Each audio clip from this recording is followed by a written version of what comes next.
Shalom Bapak Ibu saya kasih Tuhan, selamat sore, selamat malam. Hari ini 27 Juni 2023. Mari kita masuk dalam acara pesan gembala, ya, pesan gembala. Mari kita awali di dalam doa. Segala puji, hormat, syukur kami naikkan kehadirat-Mu, Bapa yang kami sembah di dalam nama Tuhan Yesus Kristus. Kami bersyukur atas penyertaan dan pemeliharaan-Mu sepanjang hari, dan tiba saatnya kami akan belajar kebenaran firman-Mu lewat pesan gembala. Urapi hamba-Mu, singkapkan kebenaran-kebenaran-Mu, berikan hamba-Mu pewahyuan-pewahyuan, pembukaan rahasia firman-Mu, kiranya menjadi berkat bagi banyak orang. Di dalam nama Tuhan Yesus Kristus kami berdoa dan ucap syukur. Haleluya. Amin. Bapak Ibu saudara dikasih Tuhan, semakin kita dewasa rohani, ya, jadi dengan bertambahnya waktu kita mengiring Tuhan 5, 10, 15 atau 20 tahun, kita harus tahu, ya, kita harus memahami, kita harus lebih peka hal-hal mana yang itu menjadi perhatian Tuhan, hal-hal mana yang itu menjadi fokus Tuhan, yang itu harus kita pahami. Tetapi tidak cukup kita pahami, tetapi harus kita kerjakan, kita lakukan, kita kenakan di dalam hidup kita, ya. Karena tanpa itu maka kekristenan kita akan kering, ya, seperti sesuatu yang tidak pernah bertumbuh, ya. Jadi begitu saja, dan orang-orang sekitar kita tidak menikmati kedewasaan rohani kita. Ya, saya mengatakan demikian karena kalau saya renungkan, ya Bapak Ibu saudara, kalau kita renungkan, ya, semakin orang percaya itu bertumbuh rohaninya, dia makin dewasa rohaninya, manusia batiniahnya semakin berkualitas, pasti orang-orang sekitarnya akan menikmati, ya, orang sekitarnya pasti akan merasakan, ya, itu tidak bisa dipungkiri. Bahkan sekalipun mereka adalah orang-orang yang tidak satu roh dengan kita, mereka tidak satu spirit dengan kita, tetap mereka akan bisa merasakan bahwa orang ini berbeda, ya, orang ini orang percaya yang berbeda dengan kebanyakan orang.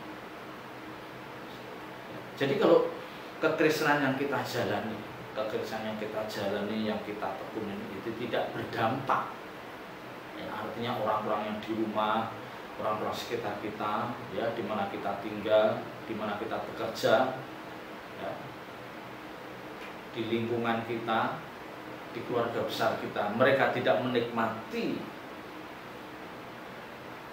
kedewasaan rohani kita, mereka tidak merasakan bahwa kita adalah orang-orang yang percaya, yang terus bertumbuh. Ini ironis. Jangan Bapak Ibu saudara makin rajin ke gereja, pelayanannya makin, ya, dilihat dari kacamata jasmani seolah-olah seperti makin dipakai Tuhan, waktunya makin banyak untuk di gereja, tetapi orang-orang sekitarnya, orang-orang di rumahnya, di pekerjaannya, ya, komunitas di mana mereka berada, mereka tidak merasakan bahwa ini orang ini berubah, orang ini bertumbuh, orang ini makin dewasa rohani. Nah, ini tragis. Pasti Bapak Ibu saudara harus bisa menunjukkan bahwa kedewasaan rohani kita akan dinikmati oleh orang-orang sekitar kita. Ya Bapak Ibu saudara, mau saya ajak melihat di dalam satu ayat di dalam Perjanjian Lama, yaitu di dalam Amsal pasal 19 ayat 17. Amsal 19 ayat 17, demikian firman Tuhan. Siapa menaruh belas kasihan kepada orang yang lemah, memiutangi Tuhan yang akan membalas perbuatannya itu. Ya, memiutangi itu artinya gini, Tuhan seperti berhutang. Ya, jadi apa yang kita lakukan itu membuat Tuhan itu seperti berhutang, karena kebaikan kita itu, ya, apa yang kita lakukan yang itu merupakan suatu kebaikan itu jarang atau tidak bisa dikerjakan oleh kebanyakan orang. Sehingga ayat itu mengatakan, siapa menaruh belas kasihan kepada orang yang lemah memiutangi Tuhan. Jadi bukan orang itu yang merasa berhutang budi pada kita, tetapi Tuhan pun merasa berhutang atas perbuatan baik kita. Nah ini ya, ini yang sulit. Ya, maka di depan tadi saya katakan orang-orang yang sudah bertumbuh rohaninya, mereka hidupnya harus bisa dinikmati oleh orang-orang sekitarnya. Bahkan sekalipun mereka adalah orang-orang yang tidak satu spirit, tapi tetap nurani akan mengatakan orang ini baik. Ya, mulutnya memang tidak mengatakan, ya, tidak mengatakan orang ini baik, orang ini dewasa, tapi nuraninya pasti akan berbicara orang ini baik. Ya. Kalimat yang di atas yang dikatakan kalimat yang pertama, siapa menaruh belas kasihan kepada orang yang lemah. Ya. Perhatiannya pada orang yang lemah. Nah, kecenderungan, nah ini saya katakan kecenderungan kita, kecenderungan seseorang itu lebih tertarik, lebih ingin berinteraksi, ya, lebih ingin bersahabat, bergaul dengan orang-orang yang sukses, orang-orang yang berhasil, orang-orang yang hidupnya mapan. Jadi ketika dia melihat orang yang lemah dan itu cenderung menderita, ya, dan mungkin juga disertai dengan keterbatasan finansial, jadi orang-orang yang benar-benar tidak mampu, ya, secara jasmani dia tidak mampu, ya, bahkan mungkin secara rohani pun juga memprihatinkan. Orang tidak akan tertarik, jarang yang tertarik pada sosok seperti itu, jarang. Mereka lebih sering menghindar, ya, mereka lebih mudah, ya, dibangkitkan hasrat gairahnya untuk bersahabat dengan orang-orang yang sukses, berurusan dengan orang-orang yang punya jabatan, orang-orang yang berpengaruh, ya, karena apa? Di balik itu mereka akan, ya, di balik keinginan untuk membangun intimasi atau membangun persahabatan dengan orang-orang seperti ini, dia pasti ada banyak motivasi, ya, banyak motivasi. Kenapa orang tua begitu ingin sekali dekat dengan bapak ini, ya, karena dia tahu bapak ini punya jabatan, punya kedudukan, ya, dia powerful, artinya orang-orang yang menentukan di kantor itu, di perusahaan itu. Wah, banyak orang yang seperti berebut untuk bisa lebih dekat. Tetapi terhadap orang yang lemah jarang, ya, jarang. Kalau toh bisa, kalau toh dia mau atau meluangkan waktu untuk berinteraksi, ini pasti mereka terhadap orang-orang lemah, orang-orang bermasalah yang masih ada ikatan famili, ya, apa ponakannya, apa sepupunya, apa adiknya atau iparnya, pasti masih ada hubungan famili. Jarang kalau misalnya dia benar-benar orang lain, terus ada orang yang tergerak untuk membangun bersahabat, terus dia ingin mengerti segala kelemahannya, segala persoalan, jarang. Saya tidak mengatakan tidak ada, tetapi nyaris jarang. Karena orang-orang sekarang itu seperti Alkitab katakan, mereka egois, ya, lebih mementingkan dirinya sendiri. Dia melakukan sesuatu selalu atau hampir selalu diperhitungkan apa? Untung ruginya. Ya, kalau aku dekat bapak ini, kalau aku dekat orang ini, untungnya apa yang bisa aku dapat? Ya, nilai positifnya apa yang bisa aku gapai, aku raih? Pasti ada hitung-hitungannya. Tapi kalau dia dekat dengan orang lemah, orang yang bermasalah, orang pasti nggak ada sama sekali untungnya. Ya, nyaris dia tidak bisa mendapatkan apa-apa. Kalau itu adalah orang-orang yang nuraninya bingkok, orang-orang yang tidak memahami kebenaran firman Tuhan. Ya. Padahal Bapak Ibu jelas sejatinya,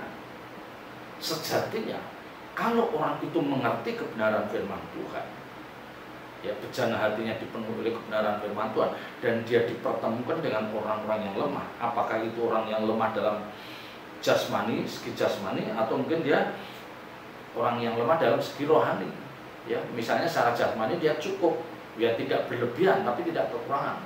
Dia cukup, tapi dia adalah orang-orang yang sedang dalam kelemahan, dia menderita, misalnya ditinggal pasangan hidupnya, dikhianati pasangan hidupnya, ya, dia ditinggalkan, dia tidak diurus oleh anak-anaknya. Semakin tua dia merasa kesepian karena tidak ada yang memperhatikan. Nah, ini orang-orang lemah. Ya. Padahal kalau kita tahu ini adalah kesempatan bagi kita, kesempatan bagi Bapak Ibu Saudara dan saya yang mengerti kebenaran firman Tuhan untuk membuktikan bahwa rasa belas kasihan itu ada dalam hidup. Ya. Jadi kekristenannya aku jalani berpuluh tahun itu akhirnya apa? Membangun manusia batinnya kita, sehingga kita mulai bertumbuh, rasa belas kasihan itu bertumbuh. Ya, karena rasa belas kasihan ini juga yang ada dalam diri Tuhan Yesus Kristus. Ya. Jadi kalau kebanyakan orang dia lebih tertarik untuk dekat, bergaul karib, ya, bersahabat dengan orang-orang yang sukses. Karena dibalik yang dia lakukan dia banyak motivasi. Ya, mungkin dia tahu, ya, dia pengen tahu bagaimana ya kamu kok bisa sukses itu dulunya seperti apa. Ya, dia pengen tahu, pengen banyak belajar. Atau apa? Kalau dia berhasil membangun relasi dengan orang-orang seperti ini, dia tadi bisa menopang, ya, dia bisa menopang apa menjadi kerinduannya. Ya, misalnya dia seorang berpengaruh misalnya di Pemda, DKI atau di kementerian apa, dia orang yang berpengaruh. Wah, kalau kita bisa dekat, kita bisa dapat informasi bagaimana kita bisa memasukkan anak kita di tempat itu. Ya, pasti orang ini akan mengejar terus. Dia akan memanfaatkan jabatannya, kedudukannya untuk keuntungan dia. Ya, tapi kalau orang itu orang lemah yang nyaris dia tidak punya kemampuan secara finansial, jabatan, kedudukan dia tidak ini, orang jarang bergerak. Ya, ini yang menjadi fokus kita. Jadi kalau kita lihat orang-orang yang lemah, ya, memang tidak selalu lemah dalam hal materi, bisa juga dia lemah dalam hal rohani. Ya, dia menghadapi masalah hidup yang tidak kunjung selesai. Ya, sehingga orang melihat menaruh belas kasihan, tetapi orang jarang tertarik.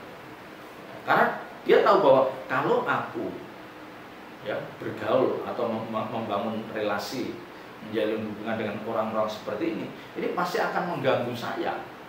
Ya, yang pertama ada di dalam benaknya, ini adalah orang-orang yang akan mengganggu saya. Ya, saya tidak bisa berharap apa-apa dari orang-orang seperti ini. Ya, pasti. Dan bagi saya ini buang-buang waktu. Nah, itu pasti ada dalam benak pikiran orang. Dia lupa bahwa kebenaran ini mengatakan siapa menaruh belas kasihan kepada orang lemah memiutangi Tuhan. Ya, artinya bahwa Tuhan merasa berutang terhadap orang-orang seperti ini, yang akhirnya apa? Yang akan membalas perbuatan itu. Jadi perbuatan Bapak Ibu Saudara dan saya ketika kita melihat orang yang lemah, apakah itu lemah dalam segi jasmani, lemah dalam segi rohani, dan kita punya keterbebanan untuk menolong, yang Alkitab katakan kita memikul salib, yang mestinya itu bukan salib yang kita pikul, itu salib orang lain, tetapi kita mau memikul salib itu, dan kita bisa melakukan dengan ketulusan yang bisa dilihat oleh orang itu. Jadi kita melakukan benar-benar tulus tanpa motivasi, tanpa mengharapkan imbalan, tanpa mengharapkan balasan dari orang itu. Maka aku katakan itu seperti kita mau mengutangi Tuhan, dan Tuhan akan membalas perbuatan baik kita itu, membalas perbuatan itu. Ya, ini yang tidak pernah dipikirkan, tidak pernah diperhitungkan oleh orang-orang percaya. Mereka lebih senang, ya, matanya terarah pada orang-orang yang sukses, orang-orang yang berhasil, orang-orang yang punya kedudukan, punya jabatan, orang-orang yang powerful. Ya. Mereka matanya akan lebih terarah pada orang-orang seperti ini. Ya. Bukan mereka tidak tahu ada orang lemah, bukan mereka tidak tahu ada orang yang sangat menderita atau sangat bermasalah. Tahu, tapi mereka pura-pura tidak tahu. Dia bisa memalingkan muka dan dia cari mengarahkan pandangannya terhadap orang-orang yang bisa menguntungkan dirinya. Nah, ini orang-orang yang seperti ini Tuhan tidak perhitungkan.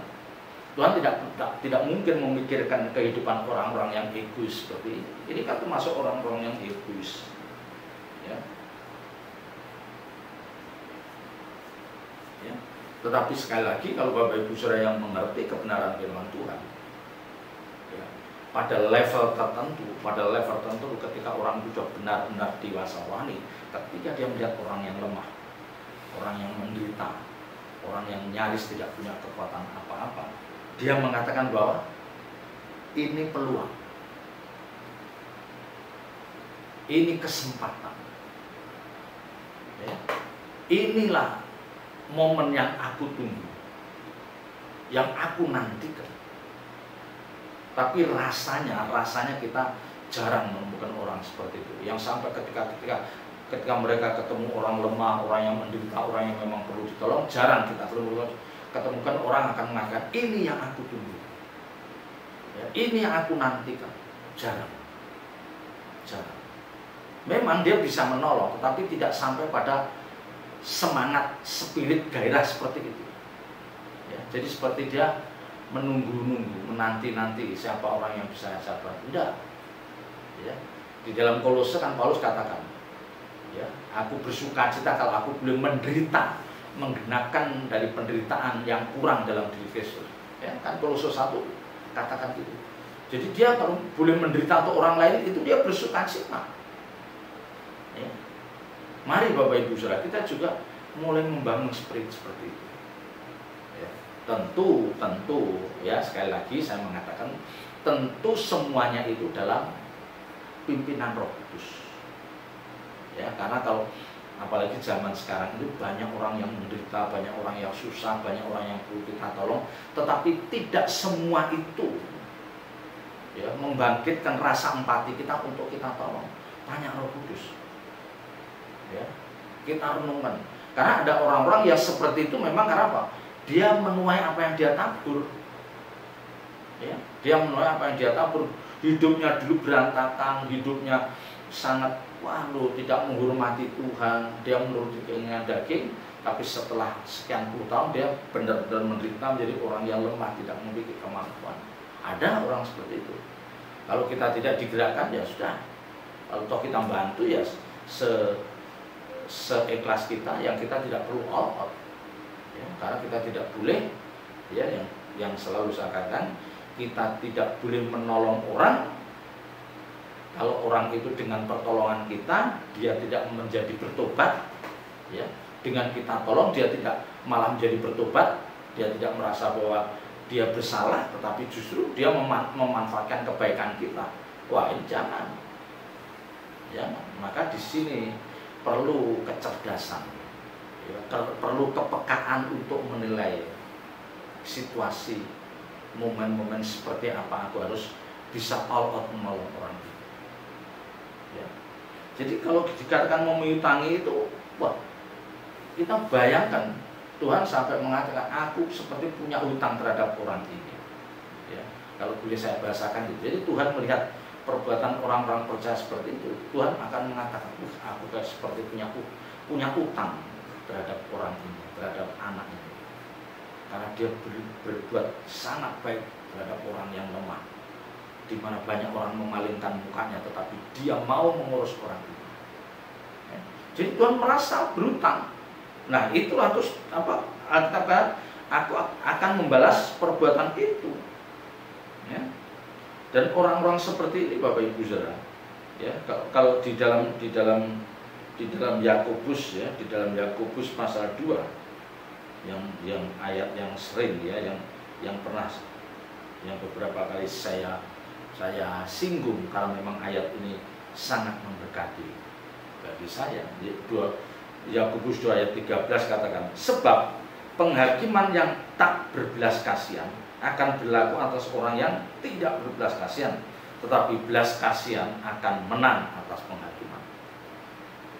Jadi memang kita bukan orang yang sempurna, kita bukan tidak punya salah, ya, kita masih bisa salah, ya, nanti ini kita salah lagi, ya, kadang-kadang kita tanpa bisa mengontrol, mengendalikan diri kita, emosi kita melukai orang lain, ya, tetapi itu bukan suatu kebiasaan, ya, bukan suatu kebiasaan kita, bukan sesuatu yang kita rancang, ya, tetapi itu bisa terjadi dalam diri kita, diri orang percaya. Tapi kita cepat sadar, kita cepat insaf, dan kita cepat untuk bertobat. Nah, tetapi orang ini ternyata punya rasa belas kasihan yang berbeda dengan orang lain. Nah, nanti saat penghakiman Tuhan akan pasti ingin, wah ini orang itu dulu yang punya, yang dia selalu menaruh belas kasihan terhadap orang-orang yang lemah, orang yang menderita. Jadi katakan apa? Belas kasihan akan menang atas penghakiman. Jadi Tuhan akhirnya, ya sudah, Tuhan bisa memaklumi. Ya, perbuatan baik yang kamu lakukan itu jauh lebih bernilai daripada kesalahan yang pernah kamu lakukan. Ya, saya katakan tidak ada orang yang sempurna, tidak ada orang yang tidak pernah berbuat salah, pasti pernah. Nah, masalahnya, apakah orang seperti ini mampu menutup kelemahan ini dengan perbuatan baik yang sehingga Tuhan Allah Bapa sampai memperhitungkan perbuatan baiknya. Ini Bapak Ibu Saudara. Ya, jadi mari mata jasmani kita, mata rohani kita jangan hanya terarah pada orang-orang yang akan menguntungkan kita. Jangan hanya terarah pada orang-orang yang bisa menolong kita. Ya, jangan hanya mengarahkan pada orang-orang yang bisa kita manfaatkan. Tapi mari kita melihat orang-orang sekitar kita yang benar-benar lemah, ya, mungkin secara keuangan, secara rohani. Mari milikilah belas kasihan. Ya. Seperti Tuhan di dalam 2 Petrus 3 mengatakan, Dia tidak menginginkan seorang pun binasa, tetapi Dia, Tuhan, menginginkan supaya semua orang bertobat. Kita pun demikian. Ya, kita tidak menginginkan seorang pun binasa. Jangan karena dia menderita, dia kekurangan, terus nanti dia akan mengambil jalan pintas, melakukan segala cara, menghalalkan segala cara yang akhirnya bisa membawa orang itu masuk berjalan menuju kebinasaan. Ya, karena orang-orang yang lemah, orang-orang yang kekurangan, orang yang bermasalah itu, kalau semua orang membiarkan, ya, tidak ada yang peduli, orang-orang seperti itu bisa dimanfaatkan oleh kuasa kegelapan, dimanfaatkan kuasa kegelapan untuk dijadikan menjadi orang yang nekat, tapi nekatnya nekat jahat yang tidak baik. Jadi nekatnya nekat sebagai orang yang jahat. Ini baik. Sebelum ditangkap oleh kuasa kegelapan, mari kita menangkap orang-orang seperti itu. Ya, mari kita menangkap orang-orang seperti itu. Ya, seberapa yang Bapak Ibu Saudara mampu lakukan. Ya, jangan kita pura-pura tidak tahu. Ya, jangan kita pura-pura juga, wah aku sendiri nggak punya, aku sendiri juga banyak masalah. Jangan. Wah, itu melukai Tuhan. Ya, kalau memang kita nggak ada masalah, jangan kita membesar-besarkan masalah kita sehingga orang akan sungkan minta pertolongan kita. Ya, kalau kita memang punya kemampuan secara finansial, jangan kita bilang, wah aku sendiri repot, aku sendiri nggak punya duit ini, jangan lakukan itu. Ya, jangan. Itu benar-benar mencederai Tuhan. Ya, Bapak Ibu Saudara sudah diberkati cukup, tetapi mulut kita mengucapkan itu terhadap orang-orang tertentu supaya kita tidak diganggu. Ya, ini salah. Karena Alkitab katakan kita harus memikul salib dan menyangkal diri. Memikul salib artinya melakukan pekerjaan yang itu mestinya bukan bagian kita. Tapi kita tahu bahwa dengan aku melakukan ini, orang itu akan diberkati, orang ini akan merasakan kebaikan, dan aku seperti memiutangi Tuhan. Ya, tetapi tentu ketika kita melakukan ini bukan, aku mau mengutangi Tuhan, bukan itu. Tetapi kita melakukan dengan tulus. Ya, dengan tulus. Terlalu banyak orang-orang sekitar kita yang perlu pertolongan kita. Jangan menutup diri. Katakan, ini kesempatan. Ya, ini kesempatan. Ya, ini kesempatan untuk aku bisa berbuat baik. Ya, ini kesempatan aku bisa menunjukkan perbuatan baik. Ya, ini tidak mudah Bapak Ibu, ini tidak mudah, tetapi saya mendorong Bapak Ibu sudah mulai mampu mengarahkan hidup ke sana. Jangan egois. Ya, jangan egois. Aku, anakku, mantuku, cucuku, adikku, orang tuaku, semua serba ku, jangan. Yang kita tidak pernah memikirkan orang lain. Ya, kiranya Roh Kudus menolong Bapak Ibu Saudara untuk mampu melakukan kebenaran. Ya, selamat berjuang. Mari kita berdoa. Segala puji hormat syukur kami naikkan ke hadirat-Mu ya Bapa, meteraikan firman dalam hati kami dan ajar kami melakukan, dan kiranya Roh Kudus akan memampukan menolong setiap kami. Dalam nama Tuhan Yesus Kristus kami berdoa dan mengucap syukur. Haleluya. Amin.